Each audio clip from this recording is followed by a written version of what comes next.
Lent நாட்களிலே இரண்டாவது வாரத்தின் புதன்கிழமை அன்று நாம் இந்த நல்ல நாளிலே ஆண்டவரை தேடி நாம் வந்திருக்கின்றோம். இந்த நாளில் நமக்கு கொடுக்கப்பட்ட வேத வாக்கியமானது மத்திய எழுதின சுவிசேஷம் 20ஆம் அதிகாரம் 17 28 வசனங்களை தியானிக்கும்படியாக இந்த நாள் நமக்கு அமைந்திருக்கின்றது.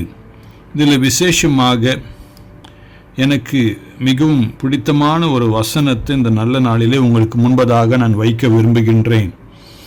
மத்திய எழுதின சுவிசேஷம் 20ஆம் அதிகாரம் 25ஆம் வசனத்திலே, அப்பொழுது இயேசு அவர்களை கிட்ட வர செய்து, புறஜாதியாருடைய அதிகாரிகள் அவர்களை இருமாப்பாய் ஆளுகிறார்கள் என்றும், பெரியவர்கள் அவர்கள் மேல் கடினமாய் அதிகாரம் செலுத்துகிறார்கள் என்றும் நீங்கள் அறிந்திருக்கின்றீர்கள்.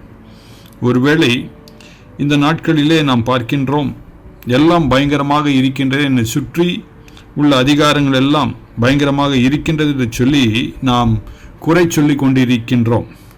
இதில் விசேஷமாக ஏன் ஆண்டவர் அவர்களை கிட்ட வரச் செய்து எதற்காக இந்த வார்த்தையை சொல்லுகின்றார் என்று சொல்லி நாம் பார்க்கும் பொழுது, அங்கே ஒரு அருமையான பெண்மணி என்ன சொல்லுகின்றார்? இயேசுவை பார்த்து, என்னுடைய 2 பிள்ளைகளும் ஒருவர் வலது பாசத்திலும் இடது பாசத்திலும் இருக்க வேண்டுமே, அவர்கள் பரலோக ராஜ்யம் வரும்பொழுது என்று சொல்லி அவர்கள் கேட்கின்றார்கள். அப்பொழுது இயேசு சொன்ன வார்த்தை, நீங்கள் இந்த உலகத்திலே இப்படிப்பட்ட சூழ்நிலையிலே நீங்கள் எப்படி வாழ்கின்றீர்கள்?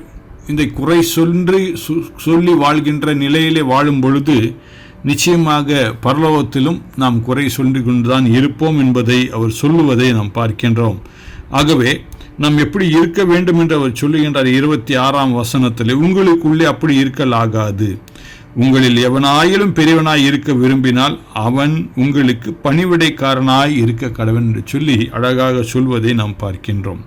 பணிவிடை செய்கின்றவர்களாய் நாம் இருக்க வேண்டும். மற்றவர்களை குறை சொல்வதை காட்டிலும் நாம் பணிந்து போய் பணிவிடை செய்கின்ற மக்களாக நாம் இருக்கக்கூடியவர்களாக இந்த லெந்து நாட்களிலே ஆண்டவர் நம்மை பார்த்து சொல்லுகின்ற வார்த்தையாக இருக்கின்றது. அப்பேற்பட்ட பாக்கியத்தை தேவன் தாமே நமக்கு தந்து நம்மை ஆசீர்வதித்து நம்மை வழி நடத்துவாராக. ஆமேன்.